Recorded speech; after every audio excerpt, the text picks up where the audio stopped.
నా బిడ్డను చూడాలయ్యా. ఎవరు మీ అమ్మాయి? అదుగోనయ్యా అక్కడ కూర్చునుంది. ఆ అమ్మాయేనయ్యా నా బిడ్డ.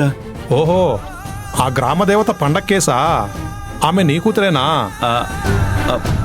మా ఊళ్ళమ్మ తల్లి సాక్షిగా చెప్తున్నాను, నా మనవరాలు అలా చేసే మనిషి కాదు.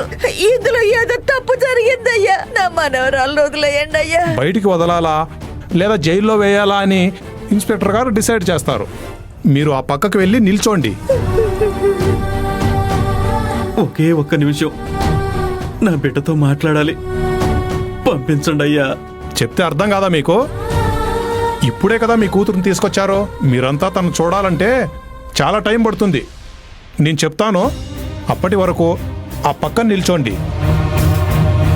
వెళ్ళండి వెళ్ళండి, ఆ పక్కన నిలబడండి.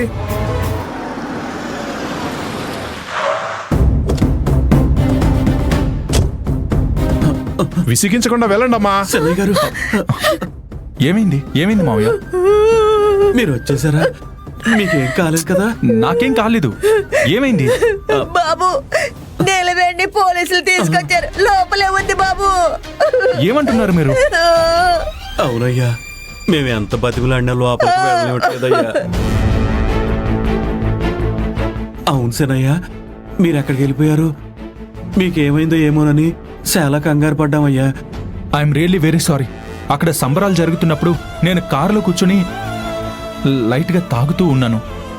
Sorry, I'm very very sorry. ఇది అన్యాయం సార్. మా అక్క ఏ తప్పు చేయలేదు సార్. ఎలాగైనా మా అక్కని బయటికి తీసుకురండి సార్, ప్లీజ్ సార్.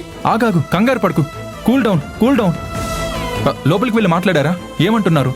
లేదయ్యా, నీలవేణితో మాట్లాడటం కాదు కదా, కనీసం చూడటానికి కూడా కుదరదని చెప్పారయ్యా. ఓహో అలానా? సరే, నేను మాట్లాడతాను, రండి. పదండి. ఒక్క నిమిషం ఆగండి. ఎక్కడికి వెళ్తున్నారు మీరు? ఎవరు కావాలి మీకు? నీలవేణితో మాట్లాడాలి. ఇప్పుడే కదా చెప్పాను, వెళ్ళి బయట నిలబడండి. వెళ్ళండి. తనకేమైందో ఏం జరిగిందో అని మేము తెలుసుకోనక్కర్లేదా? అట్లీస్ట్